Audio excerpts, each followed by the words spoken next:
in detailing, but if they're never properly cleaned or maintained, could serve to transfer abrasive dirt from one car to another. So much like how you keep your microfiber towels and wash mitts clean and contaminant free, your brushes should be kept on top of too.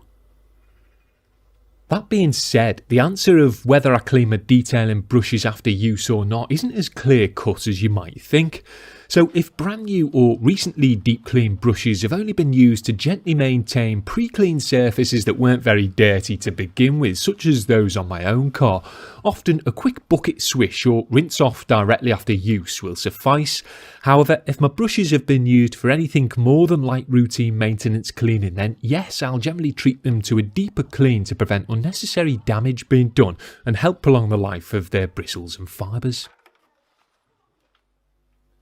Now, if you have the luxury of tending to your tickle sticks at the kitchen or any other sink for that matter, then some washing up liquid would be my indoor detergent of choice, as being a grease cutter it's generally pretty good at shifting most kinds of automotive grime.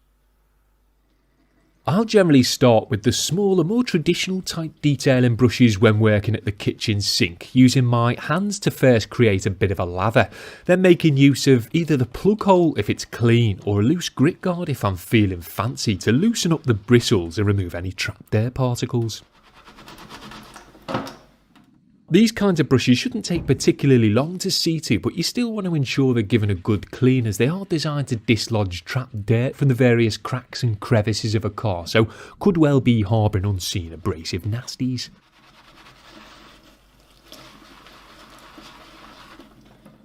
Larger barrel type brushes which can't easily be agitated against anything in the sink should instead be given a good going over by hand, which, as long as it's done thoroughly, generally works well. It's worth noting though that with certain types of synthetic or stiffer brushes it can potentially get a bit messy if you're not careful, as the bristles tend to want to flick soap and water everywhere.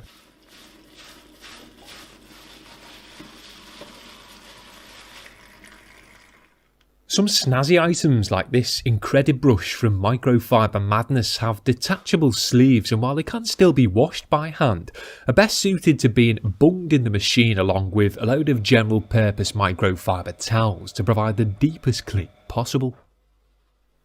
Once sufficiently cleaned with dish soap, your fingers and or an agitation device of some sort, a thorough rinse is then in order to rid the brushes of any remaining encapsulated dirt and to eliminate the washing up liquid residue that you don't really want to be subsequently transferring onto the various surfaces of a car, so should simply be rinsed under the tap until the water coming out from the bristles runs nice and clean.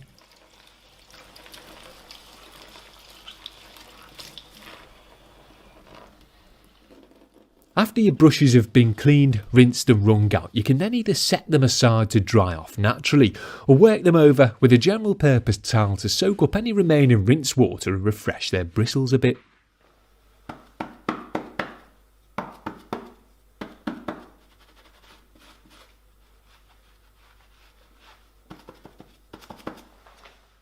While it's okay to lay smaller brushes down to dry, larger ones are best either being hung up or placed upright somewhere suitable, as if you leave them to sit on the side or stuff them headfirst into a bucket for example, the soft bristles can quickly crease and flatten, rendering them less effective and safe.